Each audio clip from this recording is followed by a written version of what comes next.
Bien, en los próximos minutos, entonces, vamos a conversar sobre VIH, sífilis y COVID-19 en el embarazo y vamos a ver cómo se relacionan estas tres enfermedades. Vamos a comenzar entonces con el VIH durante el embarazo. Lo que les traigo acá es una cascada de atención bastante conocida por todos ustedes. Vemos que se comienza con el cuidados de atención durante el embarazo, o sea, la consulta prenatal. Esta debe estar presente y disponible para las embarazadas. Además de eso, en la consulta se le debe ofrecer el test o la prueba del VIH. Si la madre es diagnosticada, también se le debe indicar un tratamiento antirretroviral apropiado.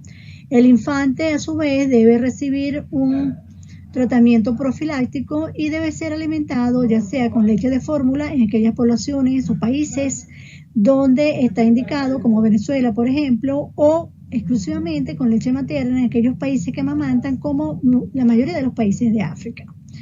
El infante también se le debe realizar las pruebas de VIH para confirmar si está o no infectado.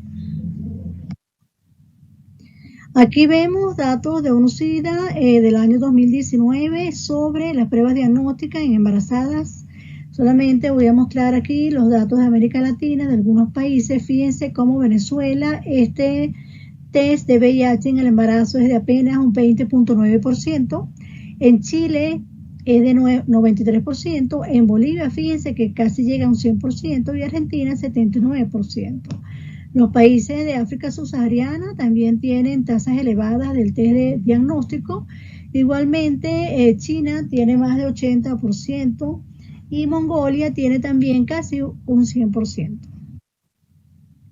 En cuanto a la tasa de transmisión materno-infantil, vemos nuevamente que Venezuela tiene una tasa de transmisión infantil elevada de 31.8%. En América Latina, Chile es uno de los países que tiene una tasa más baja de 6.9. Los mayores progresos se han avanzado o se han logrado en África subsahariana. Fíjense que en Sudáfrica 3.3% de transmisión vertical. En relación al VIH, el embarazo y a la sífilis, la Organización Mundial de la Salud y el OPS desde hace varios años se han propuesto eliminar ambas enfermedades. Esta eliminación de estas enfermedades forma parte de los objetivos de la lucha mundial para poner fin al SIDA en el año 2030.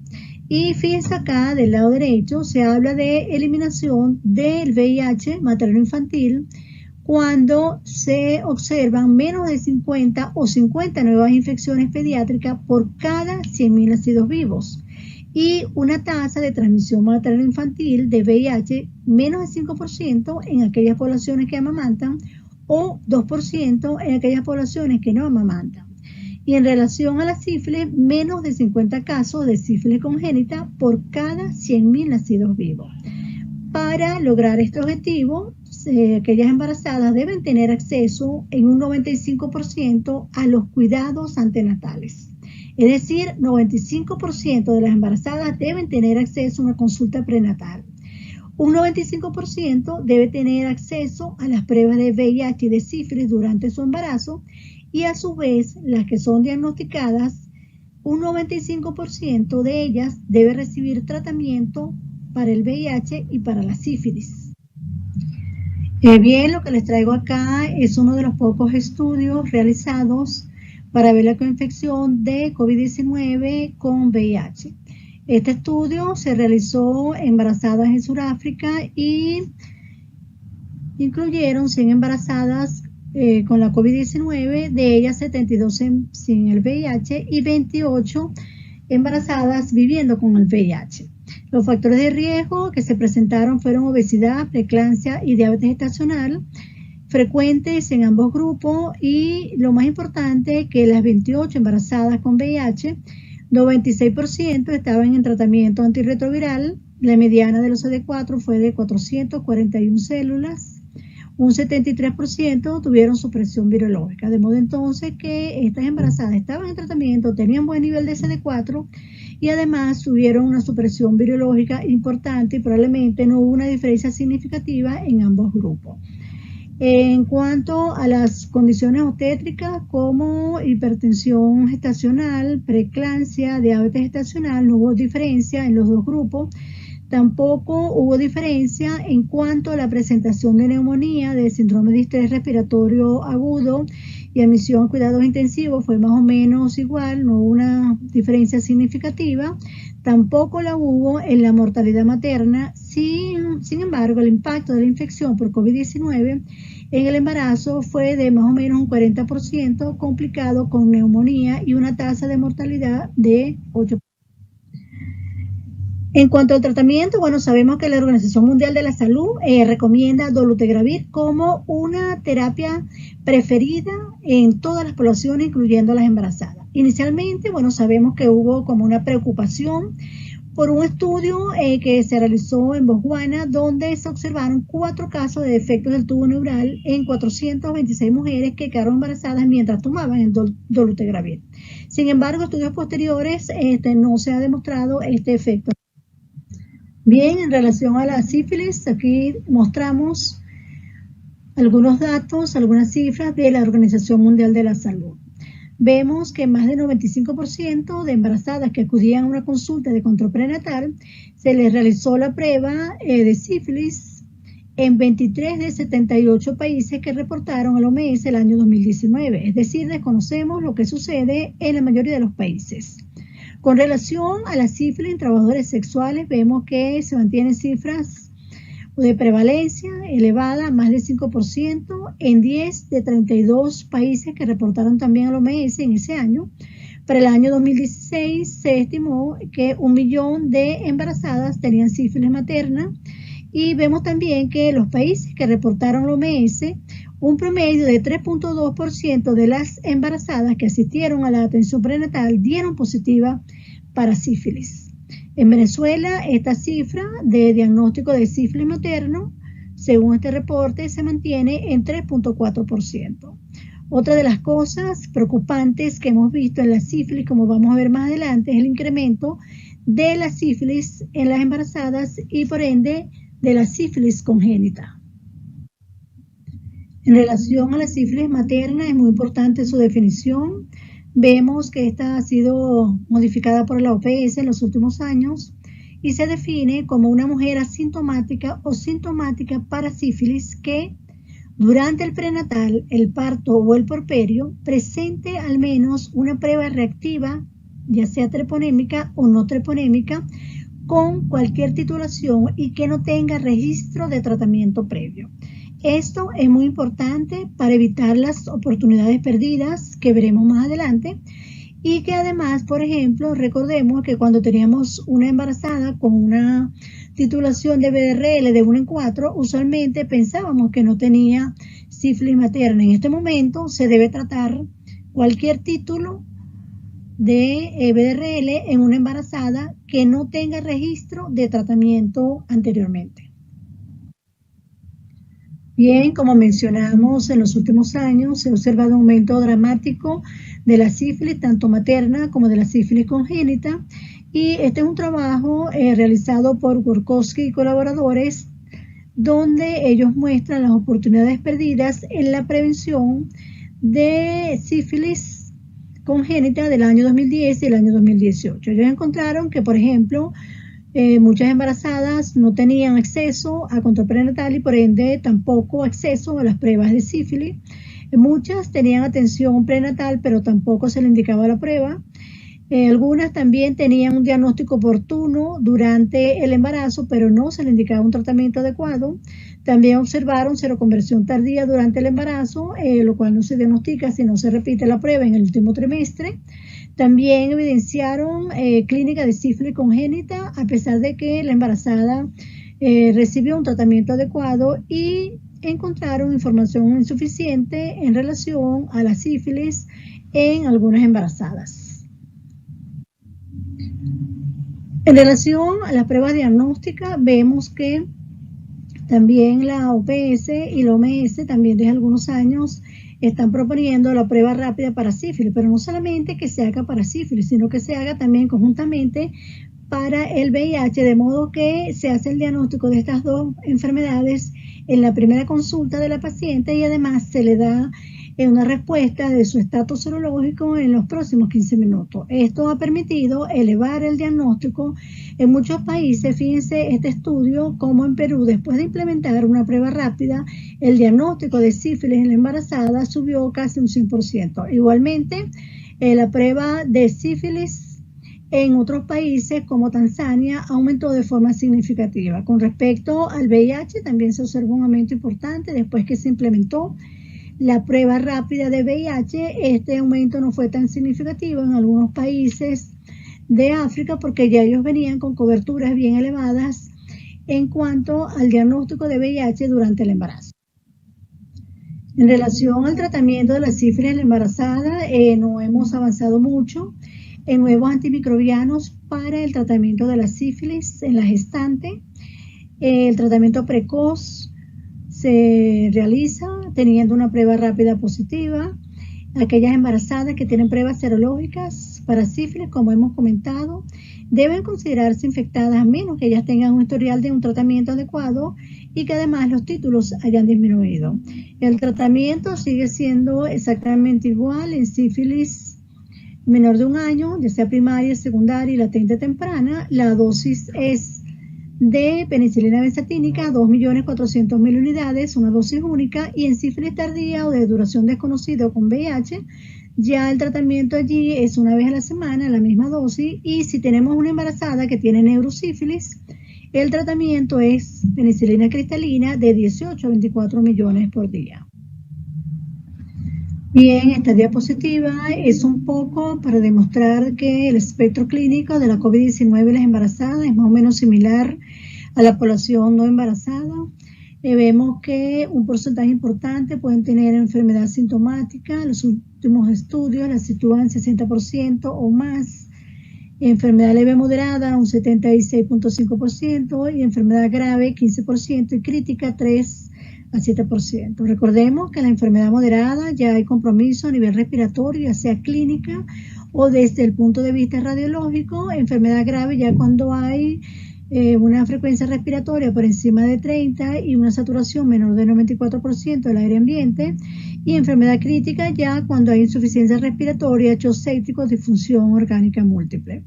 Importante acotar acá que todas las embarazadas que tienen enfermedad moderada, grave y crítica, por supuesto, deberían ser hospitalizadas.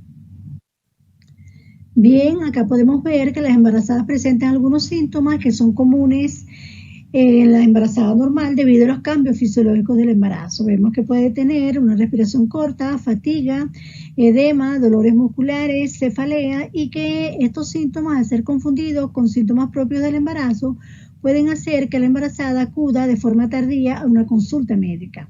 Del lado derecho vemos cómo las embarazadas ya sabemos o ya vimos que puede presentar infección asintomática, que se desconoce la significancia de esto, que si bien es cierto que la mayoría tienen un impacto a nivel respiratorio, recordar que esta es una enfermedad de disfunción del endotelio, por lo tanto una enfermedad sistémica, que el embarazo como tal puede tener un estado de procoagulación que puede incrementarse con la COVID-19, aunque esto no ha sido demostrado de forma fehaciente, que las embarazadas pueden tener una alteración tanto de la inmunidad humoral como de la celular, lo cual las hace más propensas a tener infecciones virales, dentro de ellas el SARS-CoV-2, y que además el eje adrenal puede estar alterado, especialmente porque las embarazadas durante el confinamiento, la cuarentena, el temor a la enfermedad, el aislamiento como tal, hacen que ellas estén ansiosas, estresadas, y que también muchas puedan tener depresión. Este es un estudio realizado para comparar las embarazadas con COVID con embarazadas sin la infección. Los factores de riesgo que se encontraron para COVID grave en el embarazo fueron aumento de la edad materna, índice de masa corporal elevado, es decir, obesidad, etnia no blanca, comorbilidades preexistentes y trastornos específicos del embarazo como la diabetes gestacional y la preeclampsia. En cuanto a la evolución, bueno, se observó un incremento leve de la mortalidad materna. Tuvieron mayor ingreso a la unidad de cuidados intensivos y a ventilación mecánica y también a tratamiento con oxigenación de membrana extracorpórea. también mayor proporción de embarazo pretérmino. No hubo incremento en la mortalidad fetal ni neonatal y sí, los niños, por supuesto, que estaban prematuros, tenían mayor admisión a las unidades de cuidados intensivos neonatales. En América Latina, bueno, tenemos los datos epidemiológicos del OPS, donde hay más de 200.000 infectadas. En México tenemos una cohorte en los primeros casos del año 2020, donde la mayoría presentó infección leve moderada. Están pendientes publicaciones de cohorte en los países de la región, especialmente en México y en Brasil, donde el impacto de la COVID-19 ha sido bien importante en las embarazadas. En Venezuela, bueno, hay un trabajo reciente, una tesis especial de investigación de la Universidad de Oriente del Estado Bolívar. Es el primer estudio realizado en una cohorte donde ellos estudiaron las pacientes de marzo del 2020 a marzo del 2021 y la data en este estudio esta tesis fue de 40 embarazadas que ellos estudiaron. El autor de este trabajo, la autora Luz Marina Mejías, y el tutor, el doctor José Merget. Bueno, acá también traigo datos del Estado Bolívar en un estudio que estamos realizando desde la red COVID-19 Gestación, un estudio colaborativo nacional. Y nosotros acá tenemos desde marzo de 2020 hasta mayo de 2021, tenemos 52 pacientes. Una presentó embarazo ectópico, 2 abortos, 3 posparto y nos quedaron 46 gestantes, la mayoría multíparas en el último trimestre del embarazo. Fíjense que las comorbilidades son muy parecidas a las que vimos anteriormente, excepto el paludismo, que es una enfermedad propia de la región. 13 pacientes presentaron enfermedad grave y el diagnóstico definitivo lo tenemos en 18 pacientes con la prueba molecular. Se está esperando el resultado de muchas pacientes de parte de epidemiología regional. También 13 pacientes presentaron trastornos hipertensivos del embarazo. Hablemos ahora un poquito de la vacuna. Bueno, sabemos que la vacuna se encuentra entre la opción máxima de prevención, por lo tanto, no deben ser negadas, como muy bien dice el Colegio de Obstetras y Ginecólogos Americanos, no deben ser negadas a las embarazadas. De hecho, ya en Estados Unidos, desde comienzo de este año, cuando se comenzaron las vacunaciones a nivel poblacional, también se incluyeron las embarazadas, especialmente en algunas embarazadas de riesgo. Sin embargo, como les mencioné, el Colegio Americano de Estados Unidos, el Colegio de Obstetras y Ginecólogos, recomienda no negarla a ninguna embarazada si ella requiere ser vacunada. En nuestro país, la Academia Nacional de Medicina desde febrero se pronunció en torno a este tema, recomendando vacunar a las embarazadas, por supuesto, con las vacunas permitidas, que como sabemos son aquellas que no contienen organismos vivos. Igualmente, la Sociedad de Obstetricia y Ginecología también sacó sus recomendaciones. Ellos recomiendan que se debe indicar la vacuna de la COVID-19 después de la semana 10 de gestación y recomiendan especialmente algunas embarazadas de riesgo. Y en Venezuela, bueno, el Ministerio de Salud apenas 14 de junio de este año, por supuesto, sacó una circular incorporando a las embarazadas y las mujeres en periodo de lactancia para la vacunación contra la COVID-19. Bueno, esperamos que esta recomendación se cumpla y que además se pueda dar como una educación a las embarazadas, ya que inicialmente no fueron incluidas. Recordemos que más de 1.000 embarazadas con COVID-19 fallecidas en las Américas reabren el debate sobre la vacunación en la gestante, y esto es así porque en algunos países de la América Latina todavía no han incluido en sus planes de vacunación las embarazadas, las puerperio o las que se encuentran en. Para terminar este punto, bueno, vamos a revisar rápidamente cómo se pueden interrelacionar estas 3 enfermedades. Bueno, sabemos que la COVID-19 es más grave en pacientes VIH que tienen menos de 200 CD4. Esto ha sido demostrado en estudios. Uno de ellos fue el realizado en el Hospital Ramón y Cajal en Madrid, donde se demostró que aquellos pacientes que tenían menos de 200 CD4 experimentaron una enfermedad de COVID-19 más grave. Hay poca información sobre la coinfección de la COVID-19 embarazada y VIH positiva, quizás uno de los pocos estudios que les mostré anteriormente. Sabemos que el SIDA, además de eso, altera la evolución natural de la sífilis, causando, por ejemplo, neurosífilis, Y por otra parte, la sífilis materna aumenta la tasa de transmisión vertical del VIH. La pandemia COVID-19, bueno, ya revisamos que ha causado impacto negativo en la salud materna y además de eso disminuyendo el control prenatal y el acceso a las pruebas diagnósticas y probablemente también aumentando la tasa de transmisión materno-infantil del VIH y la sífilis congénita. Recordar siempre que pueden estar coinfectadas con hepatitis B, con hepatitis C, enfermedad de Chagas. Recordar que puede haber sindemia, especialmente en nuestro país, de dengue, malaria, Chagas y otras enfermedades. Y recordar que debemos solicitar todos aquellos agentes infecciosos implicados en TORCH. Bien, un poco ya para terminar, entonces quiero hacer un reconocimiento a todos aquellos trabajadores de salud y personas que han partido prematuramente por causa de la pandemia COVID-19, recordando a nuestros colegas que han partido, grandes amigos. Recordemos también que Médicos Unidos lleva una data sobre el particular, que los obstetras han sido duramente golpeados. También nosotros desde la red estamos haciendo un estudio al respecto. Bien, muchísimas gracias por haberme escuchado.